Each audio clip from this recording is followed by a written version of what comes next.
Hello' friends, স্বাগতম জনাইছোঁ পুনৰ মোৰ অন্য এটা নতুন ভিডিঅ'ৰ মাজলৈ। বন্ধু-বান্ধৱীসকল, অসমৰ সুসন্তান সুৰভি দাসৰ ভাল খবৰটো আপোনালোকে পালেনে?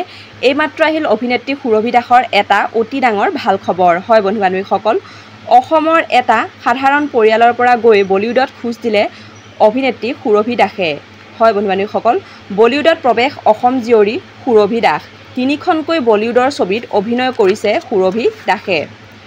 অভিনেতা ৰণবীৰ কাপুৰ আৰু সাই পল্লৱী অভিনীত বিগ বাজেটৰ ৰামায়ণ ছবিৰ এটা গুৰুত্বপূৰ্ণ চৰিত্ৰত অভিনয় কৰিছে অভিনেত্ৰী সুৰভি দাসে।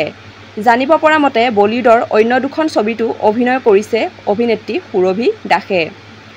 অভিনয়েৰে ৰাষ্ট্ৰীয় টেলিভিছনৰ ধাৰাবাহিকত অভিনয়েৰে কেৰিয়াৰ আৰম্ভ কৰিছিল অভিনেত্ৰী সুৰভি দাসে। সঁচাকৈ সুৰভি দাসৰ খবৰটো পাই সঁচাকৈ বহুত ভাল লাগিল, নহয়নে? তেখেত যাতে কৰ্মক্ষেত্ৰত আৰু আগবাঢ়ি যাওক তাকেই ভগৱানৰ ওচৰত প্ৰাৰ্থনা কৰিলোঁ।